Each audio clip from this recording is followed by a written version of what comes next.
Hello दोस्तों, तो कैसे हो यार आप लोग। आशा करते हैं आप लोग मस्त होंगे। तो जैसा कि यार हमने क्लास 12 केमिस्ट्री की क्लासेज स्टार्ट कर दिया था, ठीक है। हमारा न्यू बैच स्टार्ट हो चुका है क्लास 12 केमिस्ट्री का, और जिस पे हमने चैप्टर 1 विलियन सॉल्यूशन को शुरू कर दिया था, ठीक है। पहला पार्ट आपका विलियन है, उसको हमने शुरू कर दिया था, और ये इसका लेक्चर नंबर 2 या क्लास नंबर 2 है, ठीक है। क्लास नंबर 2 है या लेक्चर नंबर 2 है, जिस पे आज हम बात करने वाले बहुत ज़्यादा इंपॉर्टेंट टॉपिक मोलरता, मोललता और मोलेंस के बारे में, कि मोलरता क्या होती है आपका, और इसके सवालों को कैसे लगाया जाता है। मोललता क्या होती है, इसके सवाल कैसे लगाए जाते हैं। मोलेंस क्या होता है, इसके सवालों को कैसे लगाया जाता है। सब कुछ आज के इस वीडियो पे एकदम आसानी से समझने वाले, ठीक है।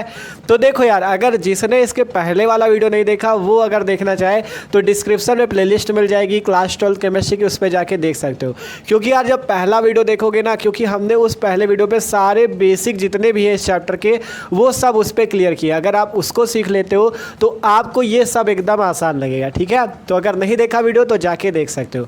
तो चलो शुरू करते हैं, मोलरता, मोललता और मोलेंस, ठीक है। तो भैया सब लोग क्या करो, कॉपी और पेन लेके बैठ जाओ, और जो जो बताते चले नोट करते चलना और समझते चलना। पहले आपको समझाएंगे, फिर थ्योरी बताएंगे, ठीक है। तो चलो एक एक करके शुरू करते हैं। पहले बात करते हैं हम लोग सबसे पहले मोलरता की, कि आपका मोलरता क्या होता है, ठीक है। मोलरता हेडिंग लगा लो सब लोग अपनी कॉपी पे, मोलरता, जिसे इंग्लिश पे नाम देते हैं मोलरिटी। क्या कहते हैं हम लोग, मोलरिटी। मोलरिटी बोलते हैं इंग्लिश पे मोलरता। अब बात करें ये मोलरता क्या होती, तो देखो मान लो आपके पास कोई यहाँ पे बर्तन है, ठीक है।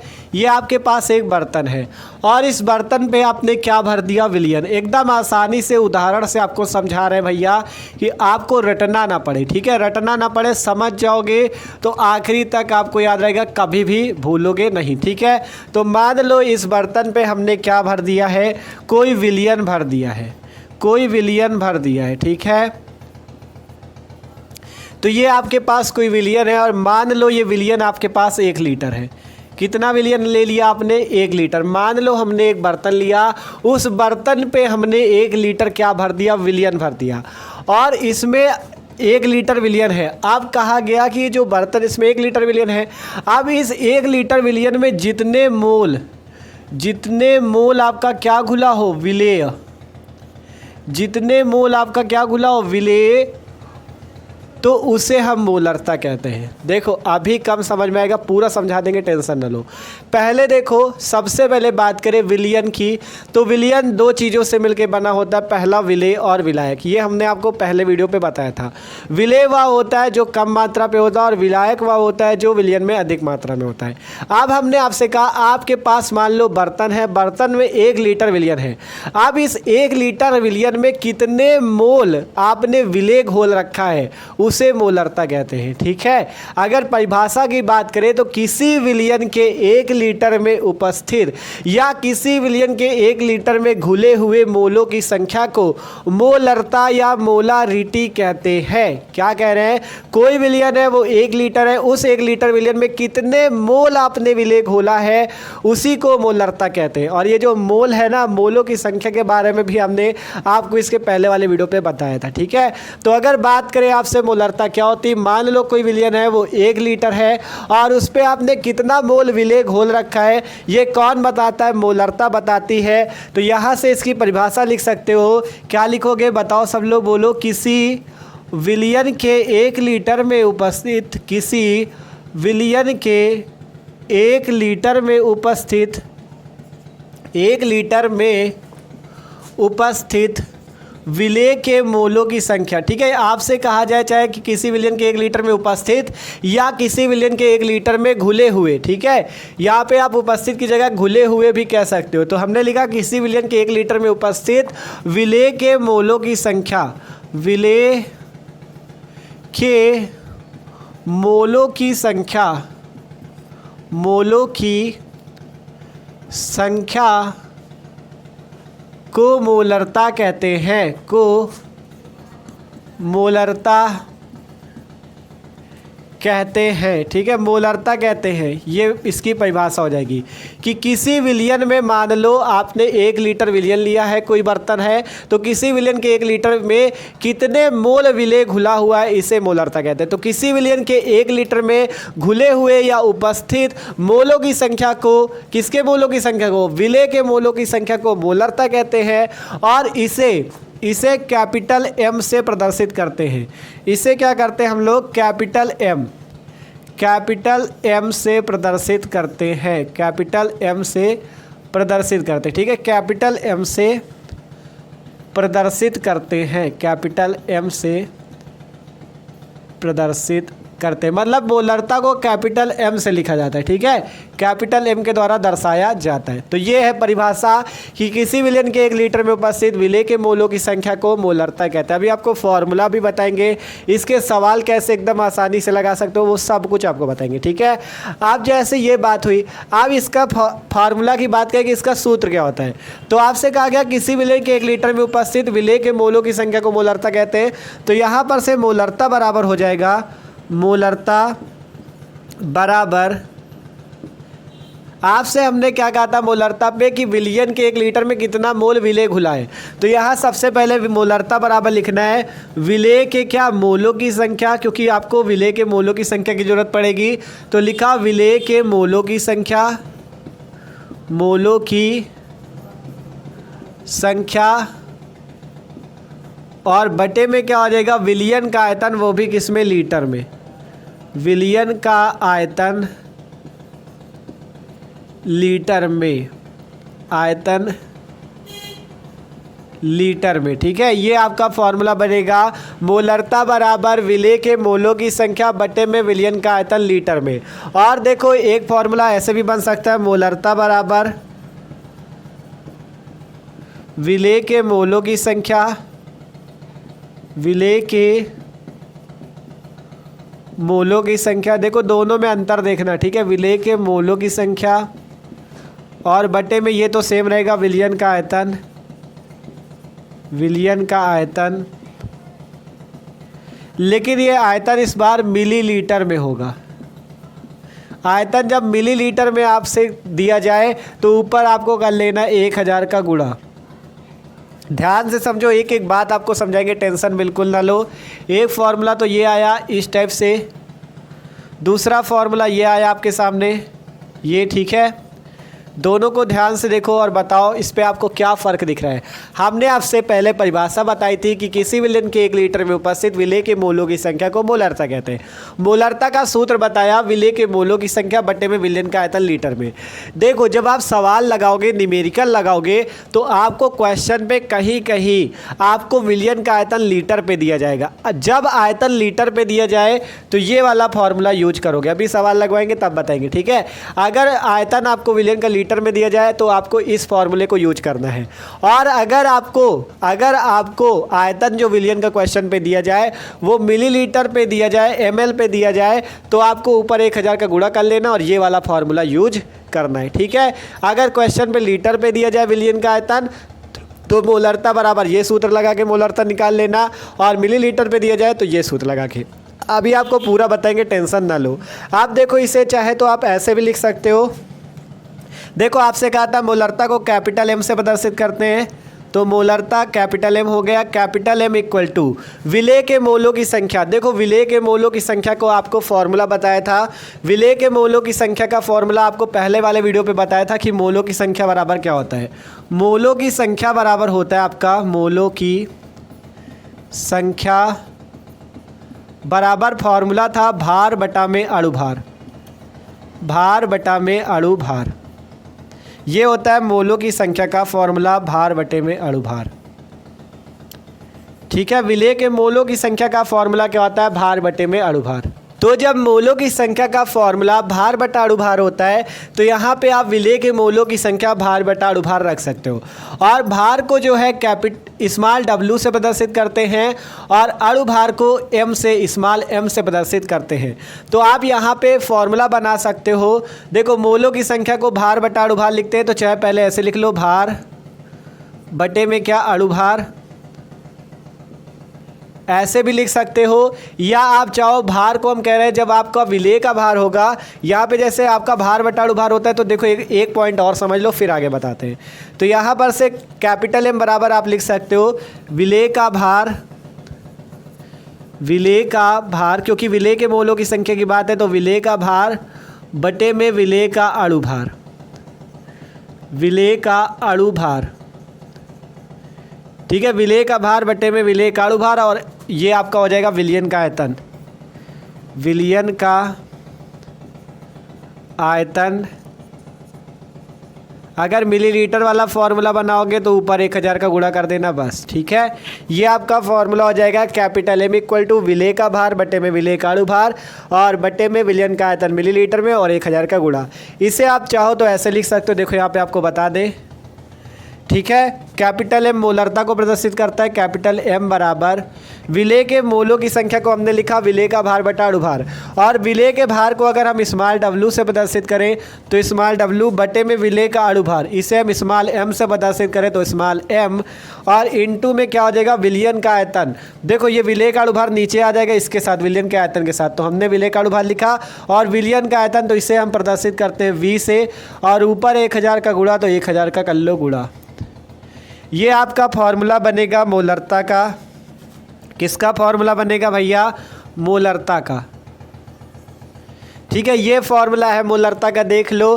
Capital M equal to small W upon M into V और इंटू में 1000 का गुणा, ठीक है। जहाँ स्मॉल डब्ल्यू क्या है? स्मॉल डब्ल्यू आपको पता है विलेय का भार है, स्मॉल डब्ल्यू विलेय का भार है, और स्मॉल एम क्या है? विलेय का अणुभार है, विलेय का अणुभार है, ठीक है, विलेय का अणुभार है। और बात करें आपका v क्या है? विलयन का आयतन है, ठीक है। v क्या है आपके पास? विलयन का आयतन। तो ये सिंपल सी बात है, देख सकते हो, समझ सकते हो मोलरता को। मोलरता की परिभाषा थी किसी विलयन के 1 लीटर में उपस्थित विलेय के मोलों की संख्या को मोलरता कहते हैं। और एक चीज़ यहाँ पे और समझ लो, एक चीज़ आपको नहीं बताया अभी कि मोलरता का मात्रक क्या होता है, ठीक है। मोलरता का मात्रक बता दें आपको, तो देखो मोलरता का जो मात्रक होता है, देखो सूत्र पे देखो, सूत्र से मात्रक बनता है। मोलरता बराबर होता है मोलों की संख्या और मोलों की संख्या का मात्रक मोल, ठीक है। और बटे में क्या है? विलयन का आयतन लीटर में, अर्थात मोल बटा लीटर इसका मात्रक। क्या मात्रक है? मोल प्रति लीटर या मोल बटा लीटर, ये इसका मात्रक हो जाएगा मोल प्रति लीटर। तो अगर आपसे पूछे हम मोलरता का मात्रक बताओ तो क्या होता है? मोल प्रति लीटर। देख सकते हो, क्योंकि विलेय के मोलों की संख्या होता है तो मोल, और इसका लीटर आयतन का लीटर तो लीटर, तो मोल प्रति लीटर इसका मात्रक होता है। तो मोलरता समझे, किसी विलयन के 1 लीटर में उपस्थित विलेय के मोलों की संख्या को मोलरता, और इसे कैपिटल एम से प्रदर्शित करते हैं। मोलरता का मात्रक मोल प्रति लीटर होता है। फिर बात किया मोलरता बराबर विलेय के मोलों की संख्या बटे में विलयन का आयतन लीटर में, और अगर सवाल पे आपको आयतन मिलीलीटर पे दिया जाए तो मिलीलीटर में लिख देना, ऊपर 1000 का गुणा। अभी सवाल लगवाएंगे तब पूरा समझाएंगे, ठीक है। और देखो जैसे मोलों की संख्या का भी हमने फॉर्मूला आपको बताया, मोलों की संख्या बराबर होता है विलेय का भार बटे में विलेय का अणुभार, और विलेय के भार को आप स्मॉल w से लिख सकते हो और स्मॉल m से अणुभार को लिख सकते हो। तो यहाँ से हमने लिखा m बराबर, क्योंकि m है मोलरता, तो m बराबर विलेय के मोलों की संख्या मतलब भार बटा अणुभार, किसका भार? विलेय का, तो विलेय का भार बटे में विलेय का अणुभार, और विलयन का आयतन मिलीलीटर में, ऊपर 1000 का गुणा। अब यहाँ से हमने क्या किया, आगे यहाँ पे लिखा कैपिटल M इक्वल टू विलेय के भार को हमने स्मॉल w मान लिया, विलेय के अणुभार को स्मॉल m मान लिया, तो स्मॉल w अपॉन m इसके साथ आ गया, तो ये आ गया, और विलयन के आयतन को v मान लिया, तो small w upon m into V और ऊपर 1000 का गुणा, ठीक है।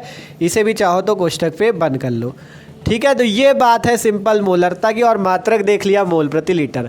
तो बताओ इतनी बातें सबको समझ में आई कि नहीं? ठीक है, आशा करते हैं सबको ये मोलरता समझ में आ चुका है।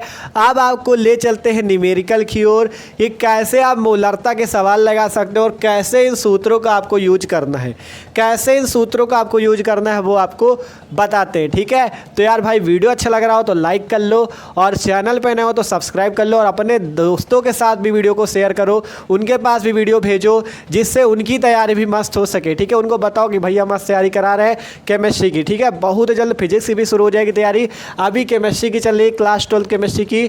ठीक है, तो सबको वीडियो भेजो, शेयर करो, अपने जितने भी ग्रुप है सब पे शेयर करो और बताओ उनको। ठीक है, तो इसका स्क्रीनशॉट लो। आप चलते हैं सवाल की ओर, सवाल लगाते हैं एक। ठीक है, तो आप भैया क्या करते हैं, मोलरता का हम लोग एक सवाल लगाते हैं, जिससे ये टॉपिक हमारा एकदम मोलरता वाला क्लियर हो जाए। तो देखो क्वेश्चन पढ़ो, 5.85 ग्राम सोडियम क्लोराइड 200 मिलीलीटर जल में घुला है, विलयन की मोलरता की गणना कीजिए। आपसे कहा गया 5.85 ग्राम सोडियम क्लोराइड 200 मिलीलीटर जल में घुला है, विलयन की मोलरता निकालो। ठीक है, तो यहाँ पे जब मोलरता आपसे पूछा गया है तो आपको मोलरता निकालनी है।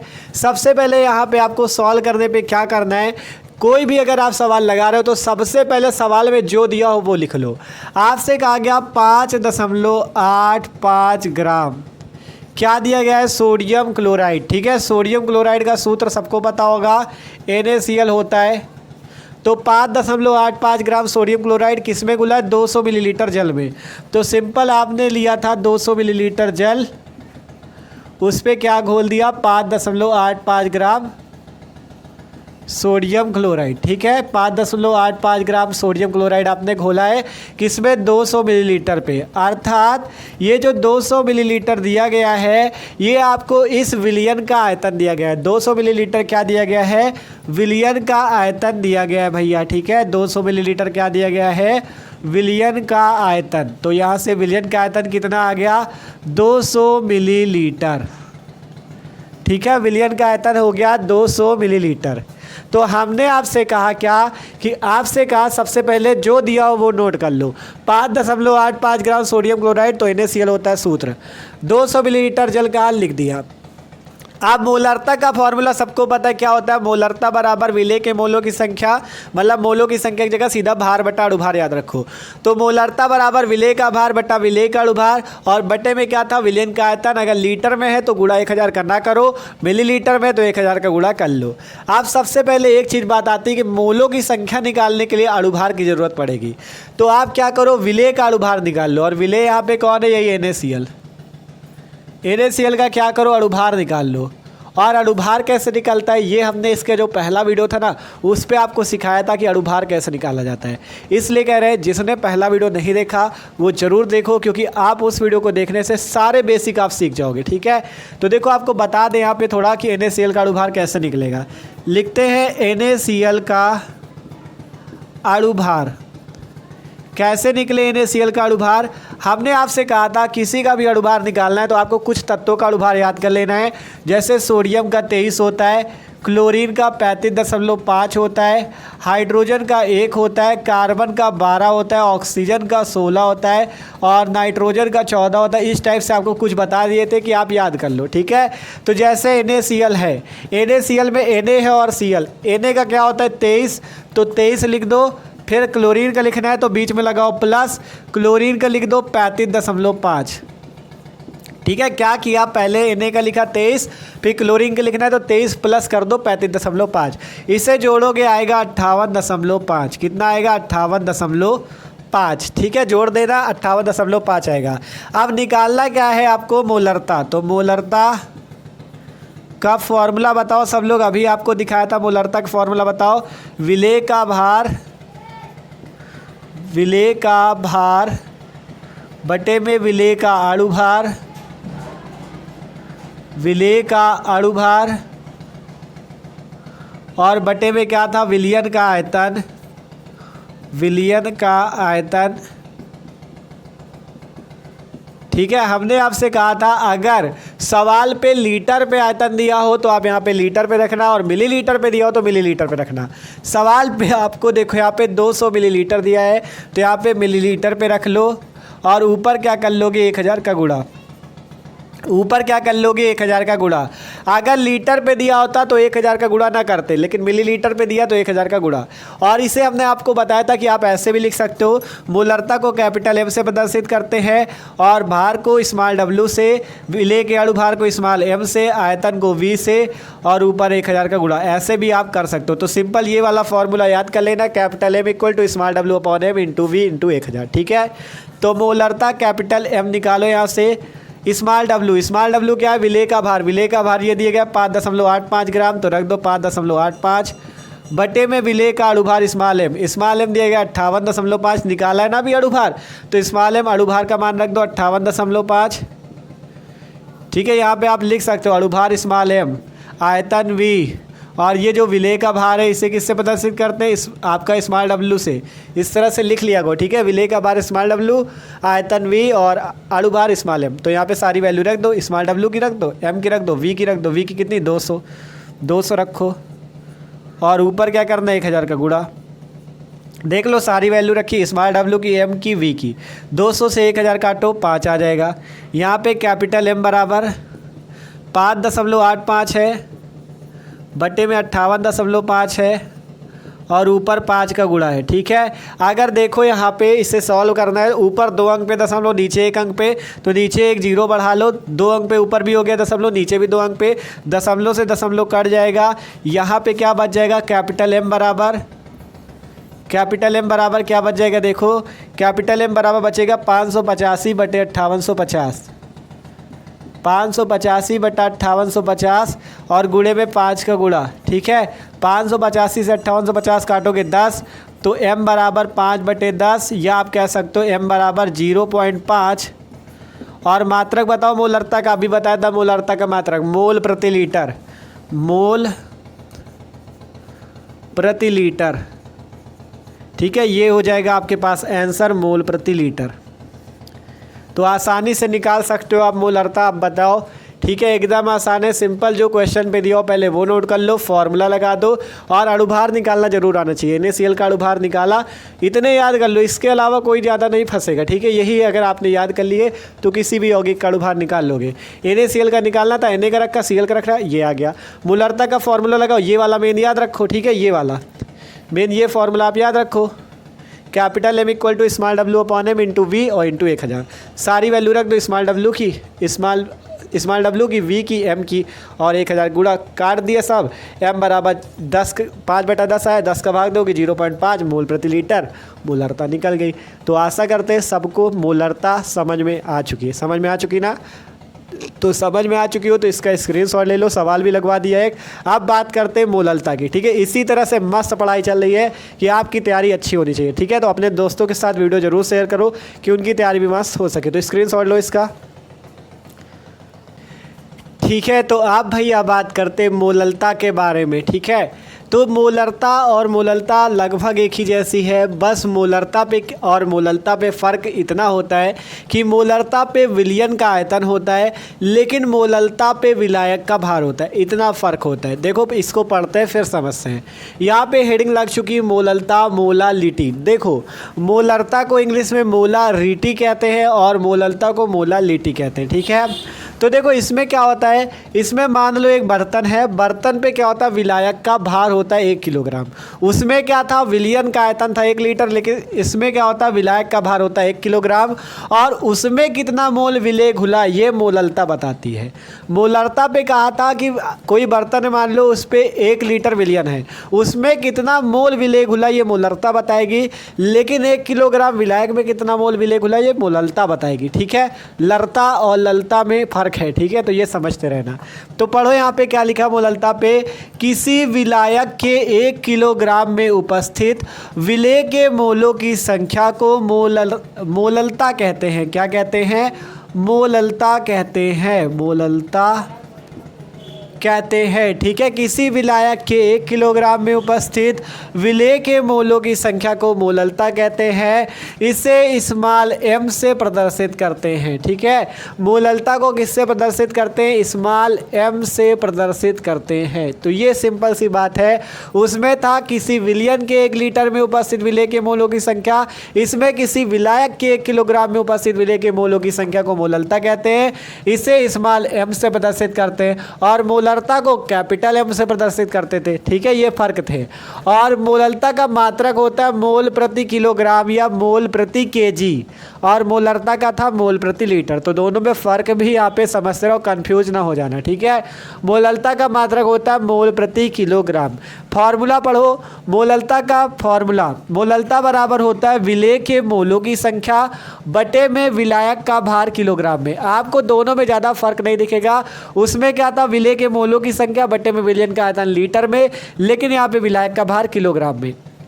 आप देखो नीचे, मोललता बराबर विलेय के मोलों की संख्या बटे में विलायक का भार ग्राम में अगर दिया हो तो ऊपर 1000 का गुणा कर लेना। जैसे उस पे बताया था कि अगर लीटर पे सवाल पे दिया जाए तो 1000 का गुणा ना करना, और अगर लीटर पे सवाल पे ना दिया जाए तो मिलीलीटर पे दिया जाए तो 1000 का गुणा कर लेना। वैसा ही सेम इस पे क्वेश्चन में अगर आपको विलायक का भार किलोग्राम में दे तो ये फॉर्मूला लगाना, ऊपर वाला 1000 का गुणा ना करना। और अगर क्वेश्चन पे ग्राम पे आपको विलायक का भार दिया जाए और मोललता पूछे तो ये वाला फॉर्मूला लगाना, ऊपर 1000 का गुणा कर लेना। अभी इसका भी सवाल लगवाएंगे। ठीक है, इसका भी लगवाएंगे। फिर देखो यहाँ पे उसी तरह बात की है, जैसे विलेय के मोलों की संख्या बराबर भार बटा अणुभार होता है, तो यहाँ पर से मोललता बराबर विलेय का भार बटे में विलेय का अणुभार। ठीक है, मतलब मोलों की संख्या की जगह वही हो गया, विलेय का भार बटे में विलेय का अणुभार, और बटे में विलायक का भार ग्राम में, और ऊपर 1000 का गुणा। ठीक है, बस ये याद रखना, क्वेश्चन पे किलोग्राम पे दिया जाए तो 1000 का गुणा नहीं किया जाता, और अगर ग्राम पे दिया जाए तो गुणा किया जाता है। ठीक है, आप देखो वैसे ही यहाँ पे मोललता को स्मॉल m से प्रदर्शित करते तो small m equal to small w upon, अब की बार अणुभार को कैपिटल M मान लो, क्योंकि मोललता स्मॉल m है तो अणुभार को कैपिटल M मान लिया। ठीक है, तो small w upon capital M into v into 1000, जहाँ स्मॉल w विलेय का भार है, स्मॉल w क्या है? विलेय का भार है, विलेय का भार लिख लेना सही से। ठीक है, विलेय का भार, कैपिटल M क्या है? अणुभार है किसका? विलेय का, कैपिटल M विलेय का अणुभार है, और v क्या है आपका?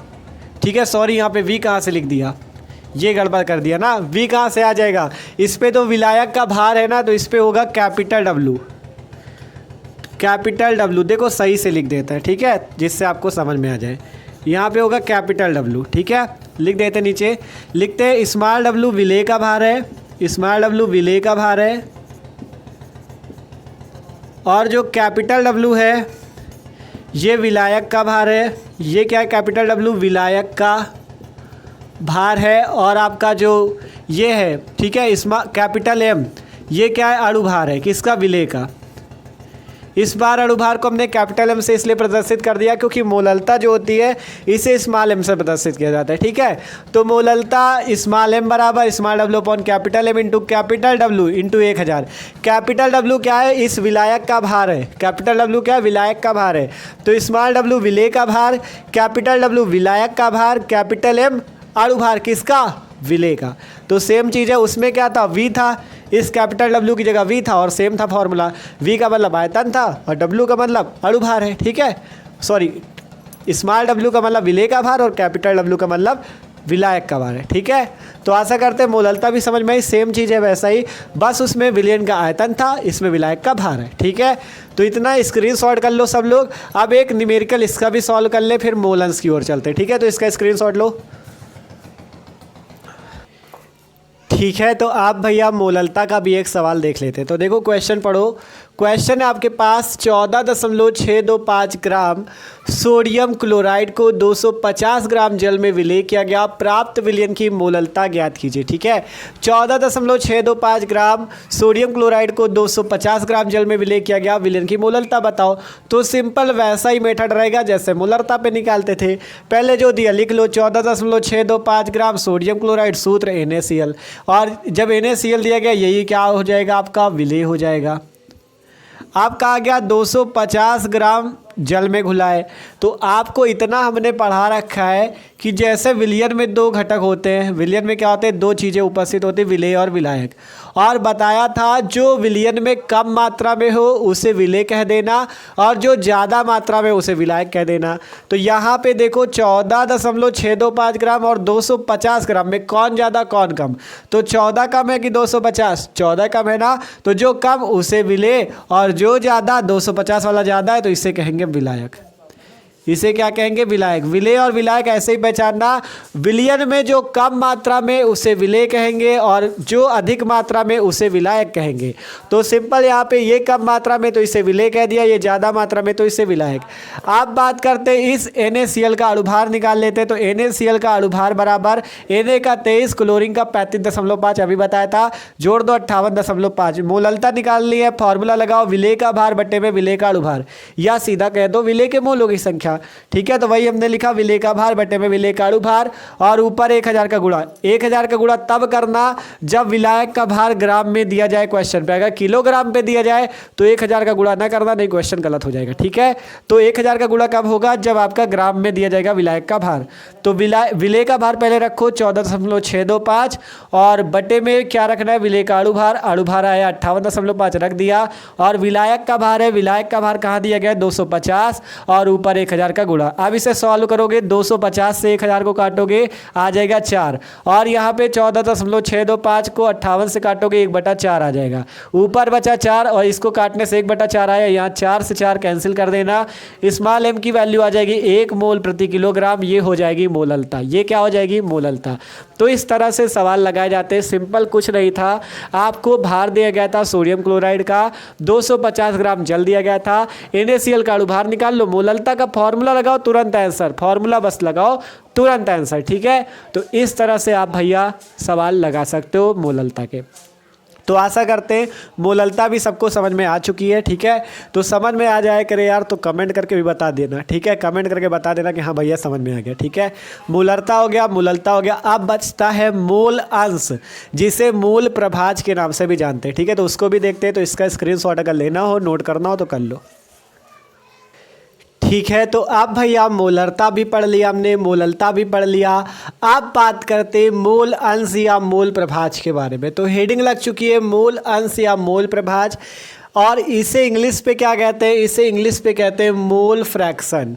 क्या बोलते हैं, मोल फ्रैक्शन। ठीक है, क्या होता है मोल फ्रैक्शन, तो समझो। देखो हमने यहाँ पे क्या लिखा है, एकदम आसान है, बस आपको समझना है। ठीक है, देखो क्या लिखा गया है यहाँ पे लिखा गया है विलयन में उपस्थित किसी एक घटक या अवयव के मोलों की संख्या तथा विलेय एवं विलायक के कुल मोलों की संख्या के अनुपात को उस अवयव का मोल अंश कहते हैं। क्या लिखा गया यहाँ पे, देखो आपको हमने बताया है कि विलयन में दो घटक होते हैं, पहला विलेय और दूसरा विलायक। सबको पता होगा विलयन में दो घटक होते हैं, विलेय और विलायक। ठीक है, तो कहा गया, यदि आपसे कहा गया विलयन में उपस्थित किसी एक घटक या अवयव के मोलों की संख्या तथा विलेय एवं विलायक के कुल मोलों की संख्या के अनुपात को आप मोल अंश कहते हो। ठीक है, कहा गया विलयन में उपस्थित किसी घटक या अवयव के मोलों की संख्या, मान लो दो घटक होते विलेय और विलायक, मान लो विलेय, तो विलेय के मोलों की संख्या बटे में विलयन के कुल मोलों की संख्या, अर्थात विलेय के मोलों की संख्या प्लस विलायक के मोलों की संख्या को मोल अंश कहते हैं। देखो यहाँ से कहा गया विलयन में उपस्थित किसी एक घटक या अवयव के मोलों की संख्या तथा विलेय एवं विलायक के कुल मोलों की संख्या के अनुपात को उस अवयव का मोल अंश कहते हैं। अभी एग्जाम्पल से भी समझोगे, टेंशन न लो। नीचे लिखा गया माना विलयन में दो घटक, विलयन में दो घटक होते हैं, माना विलयन में दो घटक विलेय जिसे ए से प्रदर्शित किया गया व विलायक जिसे बी से प्रदर्शित किया गया। माना विलयन में दो घटक या अवयव है विलेय और विलायक, विलेय को ए से प्रदर्शित कर दिया, विलायक को बी से। अब मान लो विलेय का मोल अंश निकालना है, विलेय का मूल अंश निकालना है तो परिभाषा के अनुसार विलयन में उपस्थित किसी घटक, घटक की जगह लगा दो विलेय, तो विलयन में उपस्थित विलेय के मूलों की संख्या तथा विलेय एवं विलायक के कुल मूलों की संख्या के अनुपात को मूल अंश कहेंगे। तो सिंपल विलेय का मूल अंश निकालना है तो कहा गया विलयन में उपस्थित, घटक हटा के विलेय लगा दो, परिभाषा बन गई। विलयन में उपस्थित विलेय के मूलों की संख्या बटे में विलेय एवं विलायक के कुल मूलों की संख्या के अनुपात को क्या कहते हैं? मूल अंश। तो इसका फॉर्मूला देख सकते हो, विलेय का मूल अंश बराबर विलेय के मूलों की संख्या बटे में विलेय के मूलों की संख्या प्लस विलायक के मूलों की संख्या को मूल अंश कहा जाएगा। पढ़ लो, एकदम आसानी, और बस समझने का प्रयास करो। कहा गया विलयन में उपस्थित, मान लो विलेय की बात की जाए तो विलयन में उपस्थित विलेय के, तो कहा गया विलयन में उपस्थित विलेय के मूलों की संख्या तथा विलेय एवं विलायक के कुल मूलों की संख्या, कुल का मतलब उसका योग, ठीक है, विलेय के मूलों की संख्या तथा विलेय एवं विलायक के कुल मूलों की संख्या के अनुपात को मूल अंश कहते हैं। तो अगर आपको विलेय का मूल अंश निकालना है तो विलेय का मूल अंश बराबर विलेय के मूलों की संख्या बटे में विलेय के मूलों की संख्या प्लस का विलायक के मूलों की संख्या, ठीक है। और इसी प्रकार से मान लो विलयन में उपस्थित विलायक की निकालना हो तो परिभाषा बनेगी विलयन में उपस्थित विलायक के मूलों की संख्या तथा विलेय एवं विलायक के कुल मूलों की संख्या के अनुपात को मूल अंश कहेंगे।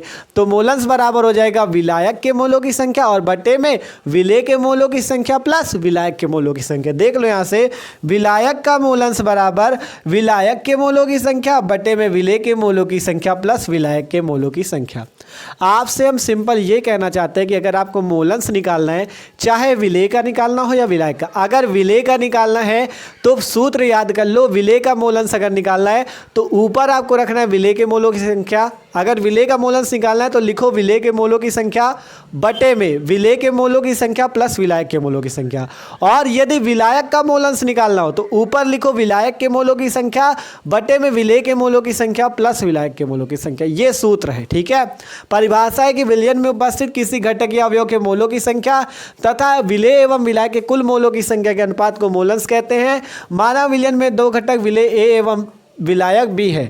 अगर विलेय का मूल अंश निकालना है तो उसका फॉर्मूला होगा, देखो अगर विलेय का निकालना है तो ऊपर विलेय का रखो, ऊपर रखो विलेय के मूलों की संख्या बटे में विलेय के मूलों की संख्या प्लस विलायक के मूलों की संख्या। अब मान लो देखो मूल अंश को हम लोग एक्स से प्रदर्शित करते हैं, मूल अंश को एक्स से प्रदर्शित करते हैं। अब विलेय को हमने मान रखा है ए, तो इसे हम क्या मानेंगे, विलेय के मूल अंश को एक्स ए, ठीक है। और विलेय के मूलों की संख्या को हमने मान लिया, देखो विलेय के मूलों की संख्या, विलेय को क्या माना गया है, ए माना गया है और विलायक को भी। तो मूलों की संख्या को एन से प्रदर्शित किया जाता है, ठीक है, स्मॉल एन से। तो विलेय के मूल है तो ए है विलेय, तो मूल है एन तो एन ए हो जाएगा, और विलेय के मूल एन ए हो जाएगा। विलायक को बी से प्रदर्शित किया गया तो एन बी हो जाएगा।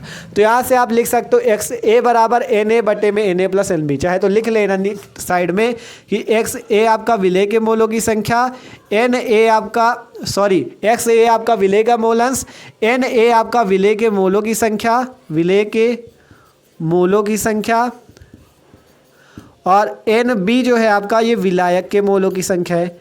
एन बी क्या है, विलायक के मूलों की संख्या है। ये सिंपल सा चाहे तो लिख लेना साइड पे, ठीक है, कि एक्स ए विलेय का मूल अंश है और एन ए विलेय के मूल, एन बी विलायक के मूल। तो सिंपल फॉर्मूला, अगर आपको विलेय का मूल अंश निकालना है तो विलेय के मूलों की संख्या बटे में विलेय के मूलों की संख्या प्लस विलायक के मूलों की संख्या। अगर मूल अंश को एक्स से प्रदर्शित किया जाता है तो विलेय का मूल अंश क्या हो, ए माना विलेय को, तो एक्स ए बराबर एन ए बटे में N A plus N B, जहाँ एन ए विलेय के मूलों की संख्या, ये एन ए भी विलेय के मूलों की संख्या, एन बी विलायक के मूलों की संख्या। फिर अगर विलायक का मूल अंश निकालना है तो क्या हो जाएगा, जिसका निकालना उसे ही ऊपर रखना। अगर विलेय का निकालो तो उसे ऊपर रखो, नीचे विलेय प्लस विलायक। इसमें अगर विलायक का निकालना है तो विलायक को ऊपर रखो, नीचे विलेय प्लस विलायक। तो विलायक का मूल अंश निकालना है तो ऊपर रखेंगे विलायक के मूलों की संख्या बटे में विलेय के मूलों की संख्या प्लस विलायक के मूलों की संख्या। देखो दोनों में नीचे वही चीज़ रहता, विलेय के मूल प्लस विलायक के मूल, नीचे वही चीज़ रहेगा, बस ऊपर बदलेगा। अगर विलायक का निकालना है तो ऊपर विलायक के मूल रख दो, विलेय का निकालना है तो विलेय के मूल रख दो, बस ये फर्क रहेगा, ठीक है। फिर आप विलायक के मूलों को, हमने विलायक के मूल अंश को किससे प्रदर्शित किया, एक्स बी से, क्योंकि मूल अंश को एक्स से प्रदर्शित किया जाता है। अगर विलेय का मूल अंश है तो एक्स ए से, विलायक का मूल अंश है तो एक्स बी से। तो एक्स बी बराबर विलायक के मूल को एन बी लिखा गया, विलेय के मूल को एन ए लिखा गया। यहाँ पे लिखा है एन ए विलेय के मूल, एन बी विलायक के मूल। तो यहाँ से विलायक के मोल को NB लिखा, विलेय के मोल को Na और विलायक के मोल को NB, तो XB बराबर NB बटे में Na प्लस NB। ठीक है, आगे देखो, आगे यहाँ पे हमने इसे समीकरण 1 मान लिया, इसे मान लिया समीकरण 2। अगर हम समीकरण 1 और 2 को आपस में जोड़ दें तो यहाँ से XA प्लस XB बराबर हो जाएगा Na बटे में Na प्लस NB और NB बटे में Na प्लस NB। ठीक है, यही हो जाएगा। और नीचे देखोगे तो दोनों में हर समान है Na प्लस NB, तो एलसीएम ले लेंगे। एलसीएम लेना तो सबको आता होगा, तो जब हर समान होते तो एलसीएम वही आ जाता है Na प्लस NB और ऊपर वाले जुड़ जाएंगे Na प्लस NB। अब Na प्लस NB देखो यहाँ पे समझ में आया कि नहीं, पहले देखो देखो दोनों जगह हर समान थे तो Na प्लस NB ऐसे लिख दिया गया। जब हर समान होते हैं तो एलसीएम वही आ जाता है और ऊपर वालों को जोड़ दो Na प्लस NB। ऊपर भी Na प्लस NB आया, नीचे भी Na प्लस NB आया, आपस में कैंसिल हो जाएंगे, बच जाएगा 1। तो XA प्लस XB बराबर 1। अतः यहाँ से आप लिख सकते हो कि विलयन के समस्त अवयव के मूल अंशों का योग 1 होता है। लिख देना अतः, क्या लिखोगे, अतः विलयन के समस्त अवयव, मतलब समस्त अवयव जितने भी विलयन में अवयव होते हैं उनके मूल अंश का योग 1 होता है। ठीक है, अतः विलयन के समस्त अवयव के मूल अंशों का योग कितना होता है, 1 होता है। ये चीज़ भी आप समझ सकते हो कि मतलब अगर विलेय का मूल अंश प्लस विलायक के मूल अंश को जोड़ोगे तो आपको उत्तर 1 आएगा। ठीक है, मान लो विलयन में 2 अवयव हैं, विलेय और विलायक, अगर विलेय का मूल अंश निकाल लो और विलायक का मूल अंश निकाल लो, दोनों को जोड़ दो तो 1 ही उत्तर मिलेगा। ये चीज़ यहाँ से सिद्ध होता है। कहा गया ना, अतः विलयन के समस्त अवयव के मूल अंशों का योग 1 होता है। अगर दोनों के मूल अंशों को जोड़ दोगे तो आपको 1 प्राप्त हो जाएगा। तो ये सिंपल सी बात है मूल अंश की।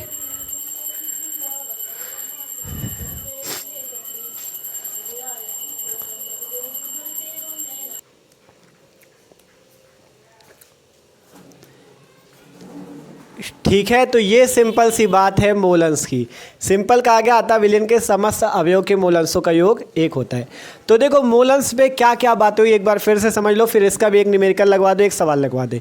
देखो मूल अंश या मूल प्रभाज या मूल फ्रैक्शन क्या होता है। कहा गया विलयन में उपस्थित किसी एक घटक या अवयव, एक घटक या अवयव का मतलब विलेय या विलायक, अवयव के मूलों की संख्या तथा विलेय एवं विलायक के कुल मूलों की संख्या के अनुपात को उस अवयव का मूलंश कहते हैं। ठीक है, अगर आपको विलेय का मूलंश निकालना है तो उसका फॉर्मूला होगा विलेय के मूल बट्टे में विलेय के मूल प्लस विलायक के मूल। ठीक है, अब अगर विलेय के मूलंश को XA से प्रदर्शित किया गया, क्योंकि मूलंश को X से प्रदर्शित किया जाता है।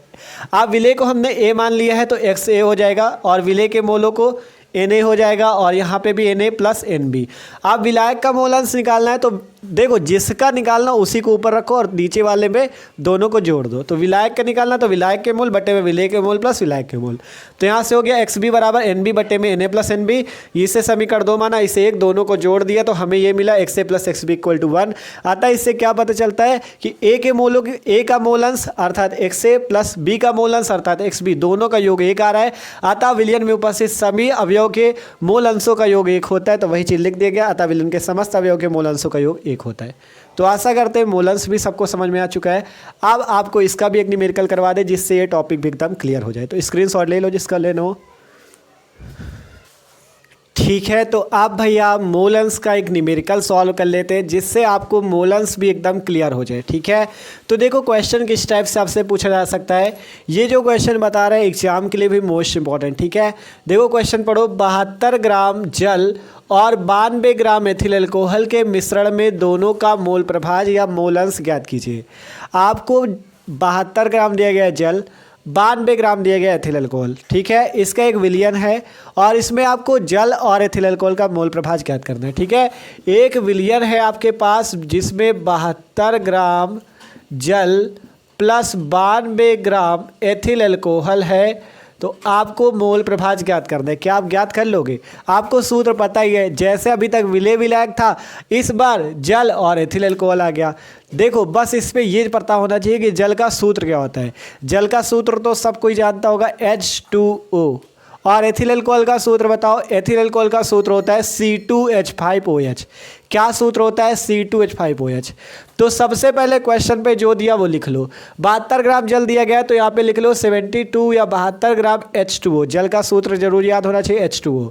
आप देखो, आपको पता है मोल अंश निकालने के लिए आपको मोलों की संख्या की जरूरत पड़ेगी, क्योंकि अगर विलेय का मोल अंश निकालना है तो विलेय के मोल बटे में विलेय के मोल प्लस विलायक के मोल, मोल चाहिए आपको।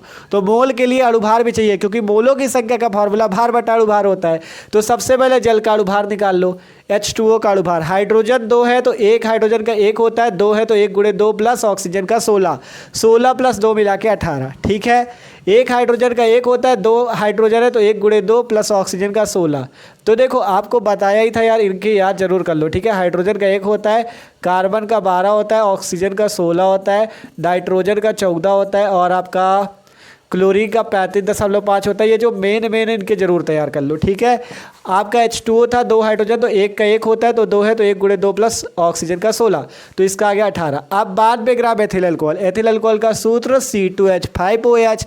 तो 92 ग्राम है तो यहाँ से एथिल अल्कोहल का भी अणुभार निकाल लो। कितने कार्बन, 2, तो एक कार्बन का 12 तो 2 कार्बन का 12 गुणे 2, फिर प्लस लगाओ हाइड्रोजन, हाइड्रोजन कितने 5, एक हाइड्रोजन का 1 तो 5 हाइड्रोजन का 1 गुणे 5, प्लस लगाओ ऑक्सीजन, ऑक्सीजन का 16 तो प्लस में ऑक्सीजन का लिख दिया 16, प्लस लगाओ हाइड्रोजन फिर आ गया फिर से 1, मतलब कुछ ना करो, 2 कार्बन है, एक कार्बन का 12 तो 12 गुणे 2, प्लस लगाओ हाइड्रोजन 5 है तो 1 गुणे 5, फिर प्लस लगाओ ऑक्सीजन का 16 तो 16, फिर से हाइड्रोजन आ गया, फिर प्लस लगा के 1 लिख दो, जोड़ दो, 12 दूना 24, 5 29, 6 35, 10 45, 1 46। तो C2H5OH का अणुभार 46। अब जैसे आपके पास अभी जो बताया था विलयन है, विलयन में विलेय और विलायक है। अगर विलेय का मोल अंश चाहिए तो विलेय के मोलों की संख्या बटे में विलेय के मोलों की संख्या प्लस विलायक के मोलों की संख्या, यही फॉर्मूला तो था। लेकिन इस बार आपके विलयन में कौन कौन है, जल और एथिल अल्कोहल। अभी तक विलेय और विलायक था, अब की बार जल और एथिल अल्कोहल है।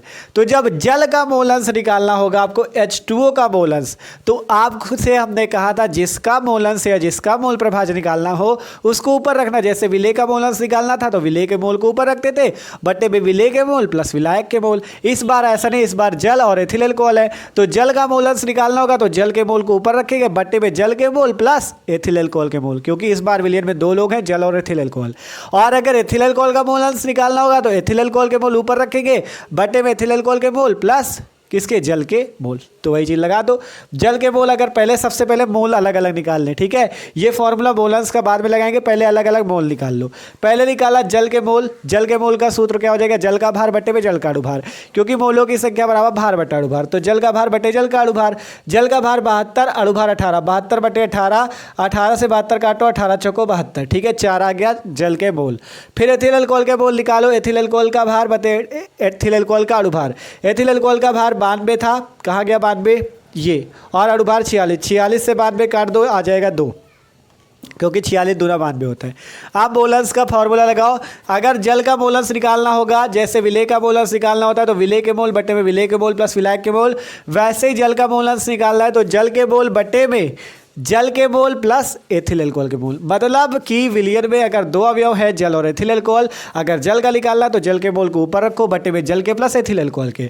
तो सिंपल जल के मोल यहाँ पे हमारे पास 4 निकल के आए, एथिल अल्कोहल के 2, तो जल के लिख दिया 4, बटे में जल के फिर से 4 प्लस एथिल अल्कोहल के 2, तो 4 बटा 6 आ गया, 2 दूना 4, 2 तिया 6, 2 बटा 3। ठीक है, इसी प्रकार से एथिल अल्कोहल का मोल अंश निकालो। एथिल अल्कोहल का मोल अंश कितना आ जाएगा, एथिल अल्कोहल के मोल बटे में एथिल अल्कोहल के मोल प्लस जल के मोल। एथिल अल्कोहल का है 2 और इसका है जल का 4। देखो एथिल अल्कोहल का 2 है और जल का है 4, तो यहाँ पे एथिल अल्कोहल की जगह 2, बटे में एथिल अल्कोहल की जगह 2 प्लस जल की जगह 4, तो 2 बटा 6, 2 तिया 6, 1 बटा 3 आंसर। ठीक है, तो सिंपल जल का भी मोल अंश निकला, एथिल अल्कोहल का भी निकला। तो आशा करते मोल अंश का भी सवाल अब आप लोग लगा लोगे। ठीक है, समझाया तो यार कोशिश पर अच्छे से ही है कि आपको पूरा समझ में आ जाए। सिंपल सबसे पहले भार इसका अगर दिया 72 ग्राम जल, उसको लिख लो, पहले अणुभार निकाल लो। एथिल अल्कोहल दिया, उसका भी अणुभार निकाल लो, फिर उसके मोल निकाल लो। फिर अगर जल का मोल अंश कह रहा है तो जल और एथिल अल्कोहल 2 लोग हैं, अगर जिसका मोल अंश है उसको ऊपर रखो, नीचे जितने लोग हो जल एथिल अल्कोहल उनको जोड़ दो। फिर एथिल अल्कोहल का निकाला है तो एथिल अल्कोहल के मोल बटे में एथिल अल्कोहल प्लस जल के मोल निकाल लो, बस निकल आया। हो गया, समझ में आया कि नहीं? तो आशा करते हैं सबको मोलरता मोललता और मोलंस, तीनों टॉपिक समझ में एकदम मस्त तरीके से आए हैं। तो समझ में आया हो तो यार वीडियो को लाइक कर लो और चैनल को सब्सक्राइब कर लो और अपने दोस्तों के साथ भी इस वीडियो को शेयर करो, ग्रुप में भेजो, जिससे वो भी मस्त तैयारी कर सके। ठीक है, अपने दोस्तों को बताओ कि भैया मस्त तैयारी करा रहे हैं केमिस्ट्री की क्लास 12 की, तो आप भी करो। ठीक है, तो सबको ये वीडियो शेयर करो और आपको प्लेलिस्ट मिल जाएगी डिस्क्रिप्शन पे, उस पर आप देख सकते हो क्लास 12 के और भी वीडियो, जितने केमिस्ट्री का पहला वीडियो जो आया था जिस पे हमने बेसिक बताया हुआ है वो वाला वीडियो भी जाके देखो और चैनल को सब्सक्राइब कर लो, जिससे जो अगला वीडियो इसके बाद वाला है तो तुरंत आपके पास उसकी नोटिफिकेशन आ जाए। तो सब्सक्राइब कर लो और इसका जिसको स्क्रीनशॉट लेना हो ले लो और कमेंट करके बताना कैसा लगा वीडियो।